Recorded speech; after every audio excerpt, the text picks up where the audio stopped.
गुरु कभी कभी स्मार्टनेस अच्छी होती है, पर जो ओवर स्मार्टनेस है वो खुद पर ही भारी पड़ जाती है। यही हुआ है श्रेयस अय्यर के साथ। बिल्कुल फैजल खान बन करके चश्मा उश्मा बाकायदे लगा करके वो मैदान में उतरे थे, लेकिन फिर वही हुआ भाई साहब जो नहीं होना चाहिए था। और पीछे से गाना भी चल गया, सैया काला रे। लेकिन चश्मा लगाने का ऐसा क्या फायदा जब आप मैदान पर आए और कुछ कर ना पाए, जब भाई साहब आप खाता ना अपना खोल पाए, जीरो पर लौट कर जाए पवेलियन, तो ऐसा आने से मैदान में स्मार्ट बन के क्या फायदा है। आउट होकर के श्रेयस अय्यर चले गए। दिलीप ट्रॉफी की कहानी है गुरु। श्रेयस अय्यर का सिलेक्शन अब तक नहीं हुआ है टीम इंडिया में। अब दिलीप ट्रॉफी में श्रेयस अय्यर इंडिया ए के लिए बैटिंग करने के लिए आए थे और 0 रन पर वो आउट होकर के चले जाते हैं। खलील अहमद उनका जो विकेट है उसको लेते हैं और उनको टाटा बाय बाय कर देते हैं गुरु। श्रेयस अय्यर के बारे में हमेशा कहा जाता है कि श्रेयस अय्यर शॉर्ट बॉल नहीं खेल पाते हैं, और श्रेयस अय्यर का आज भी कुछ ऐसा ही हुआ। श्रेयस अय्यर शॉर्ट बॉल पे 0 रन बना करके चले गए, शॉर्ट बॉल नहीं खेल पाए। अगर यही बात श्रेयस अय्यर से पूछी जाए तो श्रेयस अय्यर कहेंगे गुरु ये सब झूठ है, मैं शॉर्ट बॉल अच्छी तरह से खेल लेता हूँ, 1-2 बार मेरे साथ हुआ है, उसी को लोग मतलब कहानी बना ली है और ऐसा कुछ नहीं है। लेकिन आज जो देखने को मिला वो यही मिला कि शॉर्ट बॉल पे ही श्रेयस अय्यर आउट होकर के पवेलियन गए। बिल्कुल प्लानिंग के तहत खलील अहमद ने आउट किया है इनको।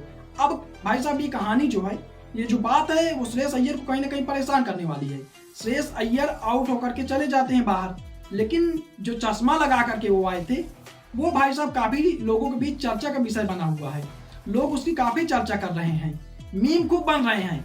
Number of sunglasses, number of run 0। Meme की भाई साहब तो मतलब बौछार चल रही है श्रेयस अय्यर पर इस समय। अब श्रेयस अय्यर को भाई साहब काफी ट्रोल भी किया जा रहा है। श्रेयस अय्यर फैजल खान बन के आए थे खेलने, लेकिन कुछ कर ना पाए। भाई साहब क्या मतलब फैजल खान बनने का जब आप 0 पर चले जाएं। लोग कह रहे हैं कि भाई साहब भाई का जो स्वैग है वो एक अलग लेवल पर है। कुछ लोग कह रहे हैं कि भैया कूल कलेक्टर हैं, लेकिन वो थोड़ा पहले आउट हो गए, रन नहीं बना पाए, इसलिए लोग उनको ट्रोल कर रहे हैं। अब लोगों का क्या है, लोग तो कुछ ना कुछ कहेंगे। लेकिन श्रेयस अय्यर भाई साहब T20 टीम से काफी दिन से बाहर चल रहे हैं, वनडे टीम में ही वो है, टेस्ट टीम से उनको बाहर कर दिया गया है। अब दिलीप ट्रॉफी में श्रेयस अय्यर का जो स्टाइल है भाई साहब वो तो दिखा, स्टाइल तो उनका दिख रहा है, लेकिन भाई साहब जो दिखना चाहिए परफॉर्मेंस उनके बल्ले से नहीं आ रही है, परफॉर्मेंस नहीं दिख रही है उनके अंदर से। श्रेयस अय्यर ने पहले मैच में 9 रन, फिर एक अर्धशतक लगाया, फिर 0 रन पर आउट हो गए, और अब भाई साहब श्रेयस अय्यर काफी ट्रोल हो रहे हैं। लास्ट मैच में पिछले साल श्रेयस अय्यर इंग्लैंड के खिलाफ टेस्ट मैच खेले थे, उसके बाद तब से अब तक श्रेयस अय्यर को टेस्ट मैच खेलने का मौका नहीं मिला है। इंडिया वर्सेस बांग्लादेश में उनका सिलेक्शन नहीं किया गया। अब गुरु पॉइंट यही है कि श्रेयस अय्यर का क्या होगा। हालांकि अभी दिलीप ट्रॉफी में श्रेयस अय्यर के 3 मैच बाकी हैं। अगर उन 3 पारियों में श्रेयस अय्यर कुछ अच्छा कर देते हैं, कुछ बेहतरीन कर देते हैं, तो फिर क्या पता श्रेयस अय्यर का सिलेक्शन टीम इंडिया में हो जाए। चांस नहीं है गुरु, वही 1% 2% चांस मानिए अगर वो अच्छी परफॉर्मेंस भी करते हैं, क्योंकि अभी तक तो फ्लॉप भी चल रहे थे और सिलेक्शन पहले हो भी चुका है। तो गुरु देखते हैं क्या होता है।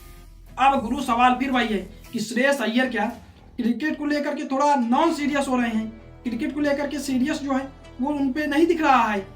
वैसे श्रेयस अय्यर एक अच्छे प्लेयर हैं, अच्छे बैट्समैन हैं, अच्छी पारियां उन्होंने खेली हैं टीम इंडिया के लिए। वनडे वर्ल्ड कप 2023 में उन्होंने काफी बेहतरीन पारी खेली थी, जो मतलब काफी तारीफ की गई थी उसमें उनकी। अब गुरु सवाल यही है कि श्रेयस अय्यर अब टीम इंडिया में आएंगे वापस, या फिर कुछ दिनों के लिए वो बाहर हो चुके हैं। वैसे उनकी जो परफॉर्मेंस है वो तो खराब ही चल रही है। जो उनकी चश्मा वाली मीम्स बन रही भाई साहब कि नंबर ऑफ सनग्लासेस और रन ऑफ 0, उसको लेकर के आप क्या सोचते हैं? कमेंट बॉक्स में अपनी राय जरूर दीजिए। अगर आपको वीडियो पसंद आया तो चैनल को सब्सक्राइब कीजिए और वीडियो को शेयर कीजिए, और कमेंट बॉक्स में अपनी भाई साहब राय जरूर दीजिए।